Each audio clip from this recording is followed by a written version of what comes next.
Nicolas Sarkozy a été aperçu en train de faire son jogging sous bracelet électronique. Il l'a eu aujourd'hui. Nicolas Sarkozy est sous bracelet électronique. Et l'influenceur algérien Doualem, il est libre et on lui donne de l'argent. Plus aux OQTF. On lui donne de l'argent. On lui a donné 1 200 € et il est libre. Mais Gilles Verdez va trouver ça complètement normal. C'est aujourd'hui donc que l'ancien président s'est vu poser son bracelet électronique. Il avait été définitivement condamné à 1 an de prison ferme dans l'affaire des écoutes. Écoute, en plus, je vous explique l'histoire, c'est que c'est des écoutes avec son avocat, ils n'ont pas le droit de le faire. C'est illégal. C'est illégal totalement. Ils vont perdre en Cour européenne des droits de l'homme, c'est sûr. Mais ils ont quand même mis un bracelet électronique à Nicolas Sarkozy. Sachez que c'est une autorité publique, que les juges voulaient faire Nicolas Sarkozy, parce qu'il a été, ils avaient quelques griefs contre lui, donc ils ont été. Les juges, ils ont des tableaux de chasse. C'est moi qui ai fait tomber Sarkozy, c'est moi qui lui ai donné. La première fois qu'un président a un bracelet, c'est grâce à moi, etc. Donc c'est insupportable. Que ça soit sur une base illégale. Mais l'influenceur algérien qui avait appelé à la violence, lui, il est tranquille. Là, il avait 1 200 €. À mon avis, cet après-midi, il a dû faire les soldes là. Pendant que nous, on était en train de se faire chier. Tu l'as pas en rouge Et il a été régularisé. Mais il a été régularisé. Mais ça, c'est la France de Gilles Verdez. Il avait 6 condamnations. Il avait 11 ans de prison à son actif. C'est catastrophique. Regardez. Un danger public. On voit les images que vous évoquiez, filmées par Joao Alencar. Tout à l'heure, l'ancien président qui quittait son domicile parisien. Voilà. En jogging, il n'a pas choisi de mettre un short aujourd'hui. Non, c'est des vêtements techniques de jogging, de jogger, si on peut dire. Oui, et puis il fait froid. Et puis sérieusement. Voilà. Mais c'est vrai qu'il y a une question d'image, Christophe Barbier. C'est un ancien président de la République. Bien sûr, c'est extrêmement humiliant d'être condamné, d'avoir ainsi un bracelet électronique. Ça le rapproche de toute une série de voyous. Notons que c'est pas le premier homme politique dans ce cas. Rappelez-vous les époux Balkany, ils avaient défrayé la chronique avec leur bracelet qui sonnait un peu trop souvent. Non mais là, ça va, la France respire. Là, le on sujet. est tranquille. Ça. Non mais c'est fou. C'est vrai, ça y est, on est tranquille. Il est sous bracelet électronique, la France peut respirer. On n'a plus rien. Catastrophique. C'est catastrophique ce qui se passe en France. Catastrophique. Et même là, la vanne, il n'est pas en short. Franchement. Les mecs, ils auraient pu s'en passer. Bien sûr. Alors, mais l'influenceur algérien, je le redis, lui, là, il a fait les soldes cet après-midi, puisqu'on lui a donné 1 200 € avec notre argent. Donc il est tranquille. Là, à mon avis, là, il doit être là. Là, je sais pas où il est. Il doit être en soirée ce soir, à mon avis. Mais comment on passe d'occupation, excusez-moi, parce que moi je suis con comme une pendule. Comment on passe interdiction de quitter le territoire à c'est bon, tu peux rester, t'es régularisé. Qui a pris la décision de lui dire faut partir? Un juge. Et un autre a dit non, finalement, il part pas. Oui, parce qu'il y a eu comme un vice de force, ils se sont servis de ça. Partir, c'est complètement débile. Mais il y a la petite musique depuis ce matin, c'est Retailleau qui a mal fait les choses, et donc c'est pour ça que... Oui, mais non, Retailleau a essayé de faire les choses, mais Bruno Retailleau a essayé de faire les choses, mais il se rend compte que tant qu'il n'aura pas les mains libres en 2027, et si c'est peut-être le prochain président ou pas, en tout cas, là, pour l'instant, c'est compliqué de faire quelque chose.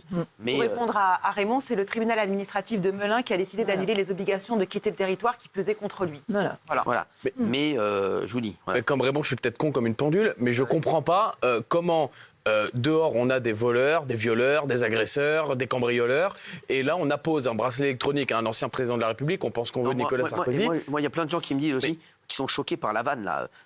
Sur BFM. Franchement, la vanne, il n'a pas mis de short pour lui. C'est normal, il ne va pas sortir. C'est nul. Non, mais c'est nul. Ce que je voulais préciser quand même, Cyril, à propos de Nicolas Sarkozy, c'est comme il a eu 70 ans, il aurait pu demander une sorte de libération conditionnelle, c'est-à-dire de ne pas porter le bracelet, etc. Mais il a tenu à le porter pour ne pas avoir un traitement de faveur. Et il a obtenu une extension de son droit d'être hors de chez lui parce qu'il est jugé en ce moment dans l'affaire du financement libyen. Donc les lundis, mercredis et jeudis, il pourra être absent de son domicile jusqu'à 21h30. Voilà. Donc c'est pour suivre le procès qu'il a cette extension d'horaire. Et il y a des gens, quelqu'un qui me dit en gros, tu peux menacer la France, insulter la France en n'étant pas français et derrière tu as les portes ouvertes. Non mais c'est quand même fou, c'est exactement ça. Non mais quand je vous dis qu'on est dans un... Le deux poids deux mesures, en quoi il représente un danger pour la société, Nicolas Sarkozy? On pense qu'on veut de lui. L'influenceur algérien qui menace la France représente plus un danger pour le pays que Nicolas Sarkozy. Un ancien chef d'État, qu'est-ce qu'il voulait qu'il fasse comme problème à la France? Après, c'est pas parce que c'est un ancien chef d'État qu'il doit faire n'importe quoi. D'accord, mais on pense qu'on veut Nicolas Sarkozy? Tu penses que tu veux, mais est-ce qu'il représente un danger pour la société? Plus qu'un agresseur, un violeur, un voleur. L'histoire pour laquelle a été condamné Nicolas Sarkozy, déjà à la base, elle est caduque, puisque ce sont des écoutes téléphoniques entre lui et son avocat qui n'avaient pas lieu d'être. Et sûr et certain, vous verrez, il gagnera en Cour européenne des droits de l'homme. Et voilà. Et donc, il sera dédommagé.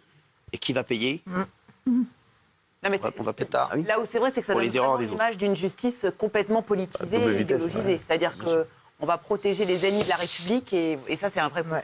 Gilles Verdez, est-ce que vous pensez de tout ça? Sur Nicolas Sarkozy, je vous ai dit, je trouve que c'est très bien qu'il n'ait pas demandé d'aménagement de peine. Mais sur le dossier, l'autre dossier, c'est vrai que son avocat de l'influenceur algérien a été très bon et qu'il a trouvé la faille de droit qui retoque le ministre. Donc en France, le droit prime sur la politique. Et ça, moi, ça ne me gêne pas. Voilà. Cet influenceur pour moi, là, c'est la politique qui a primé sur le droit. Mais vous, Gilles Verdez, tout ce qui va dans le mauvais sens vous gêne pas. Non, Cyril. Cet influenceur algérien, pour moi, c'est dehors. Il n'a rien à faire en France.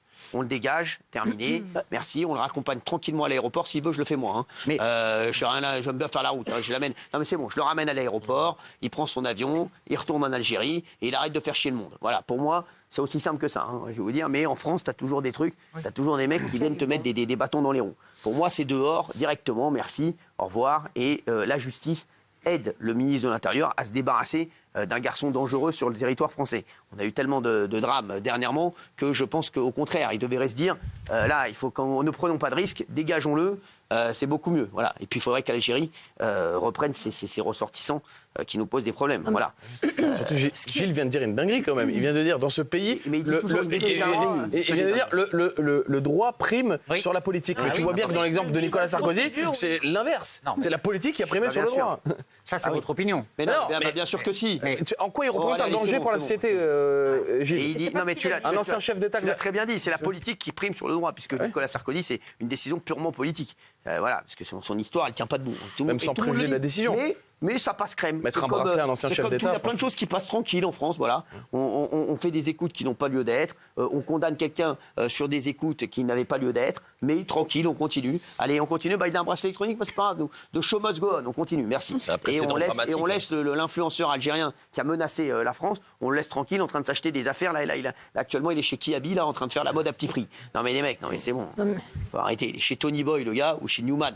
Non mais franchement, faut arrêter. Mais ça, c'est la France de Gilles Verdez. Non, j'ai pas dit ça. Non mais si c'est votre France, Gilles Verdez, parce que vous êtes responsable, votre laxisme et vos prises de position sont responsables de décisions comme celle-là.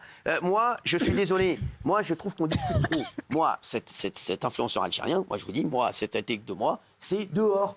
Directement, je vais le chercher moi-même à l'aéroport, je le mets dans la voiture et il rentre chez lui tranquillement et on le voit plus.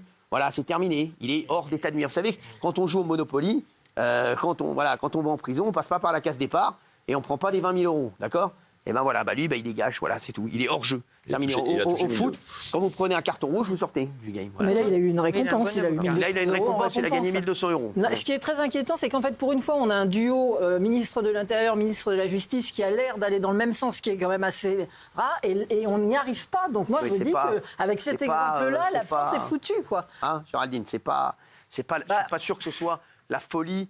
Entre les deux, c'est pas en tout cas, on voit bien que les vrais décideurs, ce sont les juges et qui sont en pleine idéologie. Parce que là, il y a eu un camouflet contre la France et ils en rajoutent une couche, c'est-à-dire qu'en plus, on lui donne de l'argent. Parce que là, on est à peu près, je ne sais pas combien, mais on donne à 10 € chacun pour cette personne qui est rentrée illégalement 2 fois en France, qui était au QTF et qui, en menaçant la France, a été récompensée. C'est-à-dire non seulement on lui enlève le QTF, mais en plus, on lui donne de l'argent. Et ça n'a l'air de déranger à peu près personne. C'est quand même hallucinant. Nous sommes la risée du monde entier. Ouais, exactement. Qu'est-ce que vous faites, vous, pour ces ressortissants algériens, ces OQTF algériens qui ne veulent pas reprendre? Qu'est-ce que vous faites? Qu'est-ce que vous feriez? Cyril, moi, c'est le droit. Non, mais vous feriez quoi? Non, mais vous feriez quoi? Avec l'Algérie, vous feriez quoi? Quand vous dites pour moi... Vous feriez quoi? Je suis en train de vous répondre. Vous feriez quoi avec l'Algérie? Quand vous dites pour moi, il est dehors, pour moi aussi, il doit être... Non, mais vous faites quoi avec l'Algérie? Je discute. Discute d'égal à égal. Bon, alors les mecs, quand on a un mec comme ça, je peux vous dire, j'espère qu'il sera jamais président ou il aura des fonctions. Parce que, je veux dire, quand j'entends un Gugus pareil qui dit je discute, on en est plus... Mais vous me demandez, je vous réponds. Oui, mais on discute de quoi? Il faut taper du poing sur la table. Avec l'Algérie? Bien sûr, oui. Non, on discute, c'est un État souverain, on discute entre États et on essaie de trouver un accord. Quand on menace, quand on essaye de passer en force, Cyril, ça ne marche pas, on le voit bien. C'est vrai qu'avec Donald Trump, ça n'a pas marché. Merci. Gilles Verdez, vous êtes catastrophique. C'est bon. Vous me demandez... Vous êtes catastrophique. Gilles, qu'on a renvoyé un OQTF algérien l'autre jour en Algérie, et que l'Algérie dit on n'en veut pas, il n'a rien à dire. Ils n'ont pas discuté, ils l'ont renvoyé immédiatement. On pas pareil. Ils ont plus de couilles que nous. On fait comme eux. Et ils ont plus de couilles que nous, je te dis.